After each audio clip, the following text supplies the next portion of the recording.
What's up, you guys? Welcome back to my channel. Today I am here with a first impression and review and some swatches of the new Urban Decay Aphrodisiac collection. The collection consists of the Aphrodisiac palette, which is one of their smaller 6-pan palettes, very similar to the Naked Petite Heat or the Naked Basics palette, this time with more of like a plummy color story, which I'm a little bit excited to play with. I haven't played with colors like exactly in this family like pretty much in a few months because it hasn't really been like that, like, I don't know, this gives me fall vibes, so I'm excited to get into that fall flavor a little bit. And the collection also has 3 new colors of the Hi-Fi Shine Gloss, which I have done a full review and swatches of the original release of these glosses. You can click right here to go and watch that if you like. Don't forget to click back onto this video though.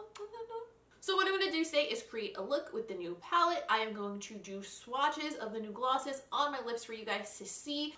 Then I'm going to pick one of the glosses or a combination of the glosses and finish off the look. And at the end, I'll let you guys know what I think of all of it. So as always, I always forget to mention this, but I just want to make sure that you guys know if you have any questions about the products, as much information as I know will always be listed in the description below. So if I forget to say something on camera, or if you just miss it, check the description box and it's probably in there. So if you just want to see me create the eye look, there'll be a timestamp to that. If you just want to see the lip swatches, there'll be a timestamp to that. And if you want to jump right ahead to the final review, there's a timestamp for that as well. Before we get into any of that though, please don't forget to take a moment to give this video a like if you don't mind, because that super duper helps me out and I always really appreciate it. If you're new here, don't forget to take a second and subscribe, because if you wait till later, you might forget and that would be tragic and we'd all be very sad, and that tragedy is very avoidable. I think that's all I had to get out of the way before we get started. So first things first, let's start on the eye look. Alright, so the Urban Decay Aphrodisiac palette is one of their smaller palettes. It's very similar to either the Naked Basics palette or the Naked Petite Heat palette.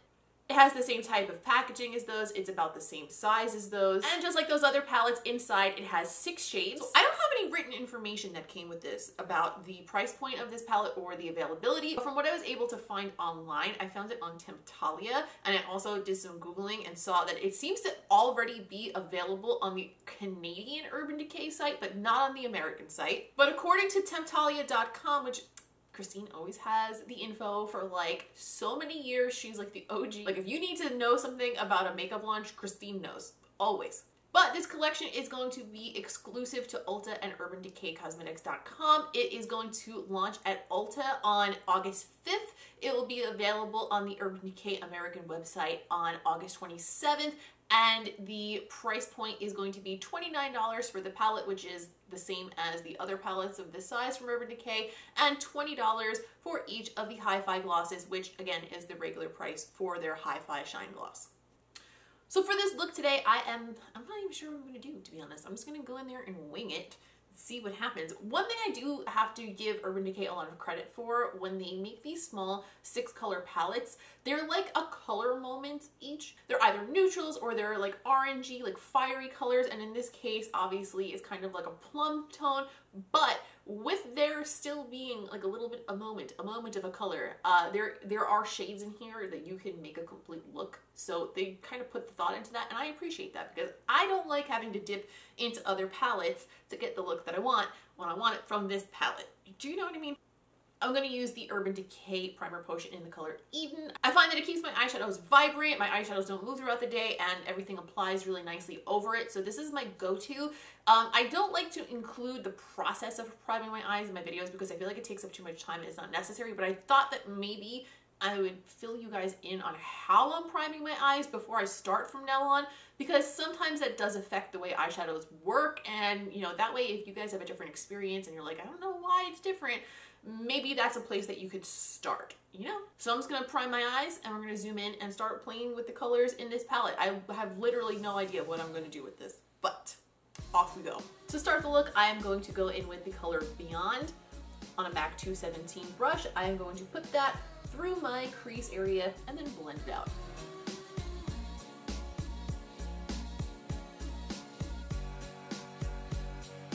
So far, I am getting very similar pigmentation with this matte shade as I have been with the other Urban Decay palettes that have been coming out recently.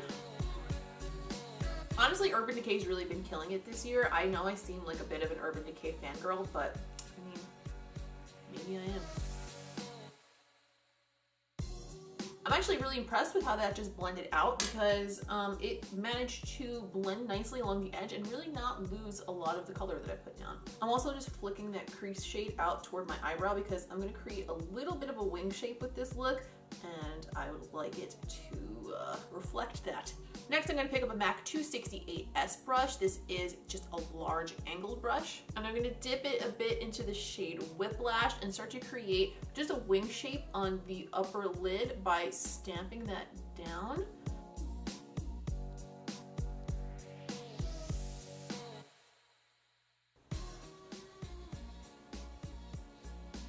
And then carrying that color into my crease. Again, that gave me really, really good pigmentation, and it seems to be blending really nicely. Next, I'm going to go into the shade Addict on a Real Techniques shading brush, and I am 100% going to dampen this with some MAC Fix Plus. Normally, what I like to do is try it without Fix Plus and see how the shimmer performs, but I just swatched this, and I already know it needs it, and also, generally with Urban Decay shadows, I always find that the shimmers need some Fix Plus, so I'm just going to go right in with the Fix Plus and not flip around. I'm going to place this shade over most of the lid. I'm going to leave this section over here open, and I'm going to bring it out toward this little tail that we created here, but I'm probably going to darken that tail up, so I'm not going to totally fill it in with this shade. I'll just see where the road takes us. Ooh, that shade is even prettier on the lid than I was expecting it to be. Now I'm getting excited.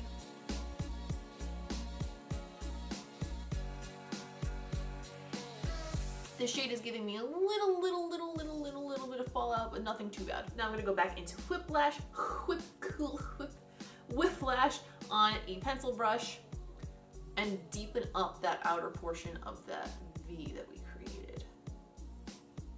And bring that back through the crease as well to kind of mush this all together, mush it. That's the most unattractive way I could describe this ever.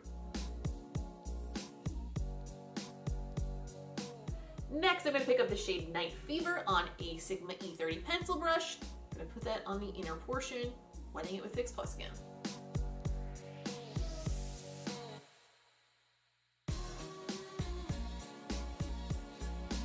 Night Fever is super pretty. Before I conceal underneath my eyes and move on to the lower lash line, I want to put a line of black just along my lashes to give our lash band something to hold on to and to kind of ground this look in a little bit of darkness to just define the eye more. So I'm going to use the Fenty Fly Liner. This has been my favorite lately.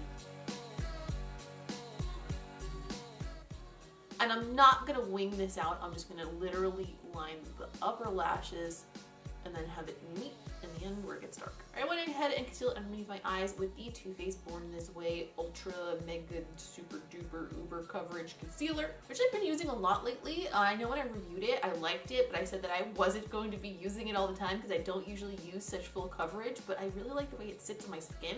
So I have been a full coverage ass bitch lately because I'm loving it. I'm absolutely loving it. I'm also kind of loving how this eye look is coming out right now. Wasn't really expecting this to be what came of our tutorial today. I'm pleased. Still need to do underneath the eyes, so I can still screw this up. I am going to go back into the shade Beyond on a Morphe E18 pencil brush. Any old pencil brush will do, but this just happens to be the one that's clean on my desk. I'm just going to run that underneath my lower lash line.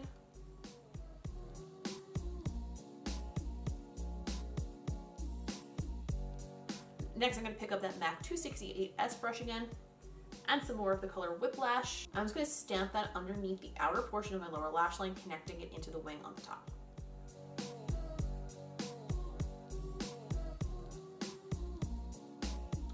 I'm going to take that same pencil brush, I've just cleaned it off on a color switch sponge, and I'm going to go into a little bit of the shade Glare, and I'm going to dampen that again, and I'm going to place that on the inner portion of the lower lash line. Urban Decay did send this collection with 2 of their eye pencils in the shade Rockstar and Zero, but they're not new additions to this collection. They're both darker colors, so they're not really what I want to use right now because I want my waterline to be open to kind of brighten up the eye with this look. So I'm just going to run through the waterline with my Tarte Fake Awake pencil, and since I didn't open those 2 pencils, I'm just going to put them in the giveaway pile because I already have those colors.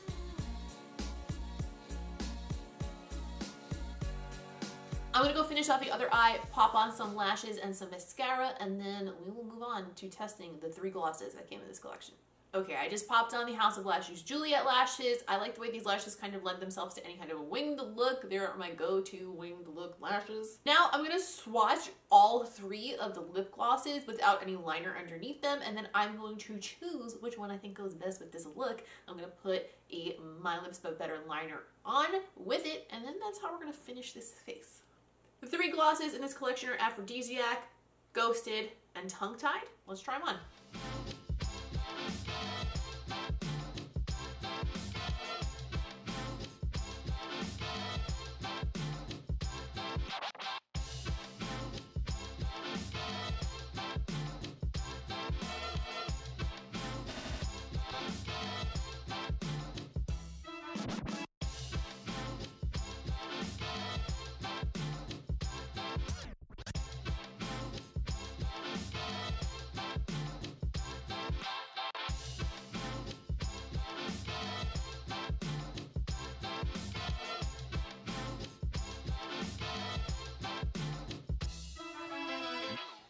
After trying on all 3 shades, I know what I want to do with these lips. I went ahead and lined them and filled them in with the NABLA Cosmetics Velveteen Lip Pencil. Velveteen? I used the shade Rosy Magnolia, which is very similar to my natural lip color. What I think I'm going to actually do here, so I'm gonna put down a base layer of Tongue Tied, and then I'm gonna layer a little bit of Ghosted on top. I like the pinkness that Tongue Tied gave us, but I like the finish of Ghosted. Just combine them up.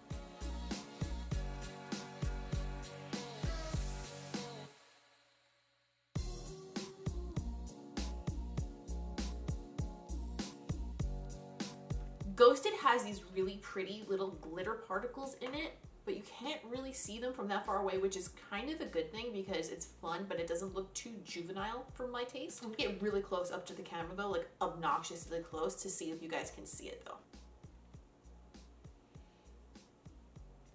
See the little glitters? I feel like that was just like a violation of your personal space in a weird digital way. But anyway, this is the finished look. As far as a review, I feel like I don't have a ton to say here today. Literally, the palette is exactly what I would expect from an Urban Decay palette like this. It reminds me very much of the Petite Heat palette, which I liked. I don't really see any formula differences between this and the general eyeshadow formula we have come to expect in recent years from Urban Decay. It worked really well. It was very pigmented. There was some amount of fallout, but not a ton. And the shimmers are very pretty, but definitely need to be applied damp. The same actually goes for the Hi-Fi Shine glosses. If you like the Hi-Fi Shine gloss formula, you will probably like these a lot.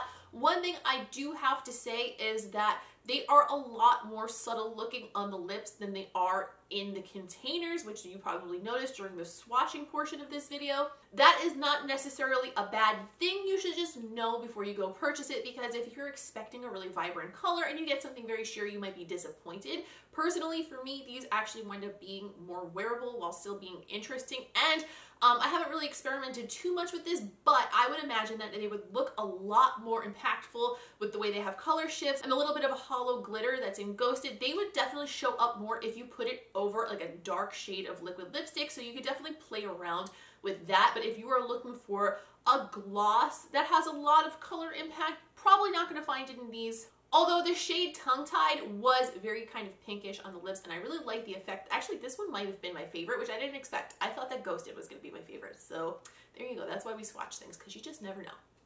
If you're not familiar with the formula, like I said, I do have a whole review on these, and I'll link that again here if you want to go watch it. Sorry, I didn't mean to give you the finger. But these do have a little bit of like a plumping sort of a thing going on. They're not super intense, but there is peppermint oil in them. So they smell pepperminty, but they also tingle the lips a little bit, and it does have like a very mild plumping effect. Nothing intense, nothing that's going to bother you throughout the day. It's actually kind of cooling feeling, but just be aware if you don't like peppermintiness, then that you should know before you put this on. The colors are not like insane or groundbreaking or super vibrant or like kind of like in that rainbow trend that we're experiencing right now, but if you're looking for something with plummy shades that's gonna be maybe something that you can use in the fall, that's like more cool tone fall shades rather than your typical like Morphe 35O bright vibrant orangey burnt orange reds type of shades, then you might really enjoy this a lot. The quality is exactly what you expect from Urban Decay, so it's a good go-to if you like those types of colors. Personally, I'm pretty excited to play with this a little bit more throughout the week. I kind of want to, like, I've been in the mood lately to create like really simple, sexy, sultry eye looks and then pair them with an interesting lip. So I think I'm going to play around with that idea while layering these glosses over some dark shades this week. So keep your eyes peeled for that on Instagram. Speaking of which, if you feel like you are going to miss me between videos and you would like to keep up with my daily ongoings, please go ahead and follow me on Instagram and Twitter. Instagram, I post new makeup looks all the time. I post really interesting stuff over there that I don't post on this channel. Lip art, way more creative usually than the looks we do here. But I also like to post the close-ups of the makeup that I create here on this channel. I may take pictures of this and put it up there later this week, but I have to see how it photographs first. Not sure. Stand by, stay tuned. Please, like I said earlier, don't forget to give this video a thumbs up if you enjoyed it, because it really helps me out and it helps me know what you guys like to see, and it just really helps me out in general, and I would really appreciate it. And also, let me get this little hair off my neck. If you are new here, please don't forget to subscribe, because I would love to have you stick around for future videos. I really try to put out as much content as I can within reason, so I would love to have you stick around to see it. Leave me a comment down below if this collection is something that you have your eye on for the upcoming cooler months, or even just the end of summer, you know, transitioning into fall. Was it what you expected? Did you think that it was going to be something else? Let me know. I want to know what you think about it. I think that's all I have to say for today. Thank you, as always, so much for watching, and I'll see you in the next one.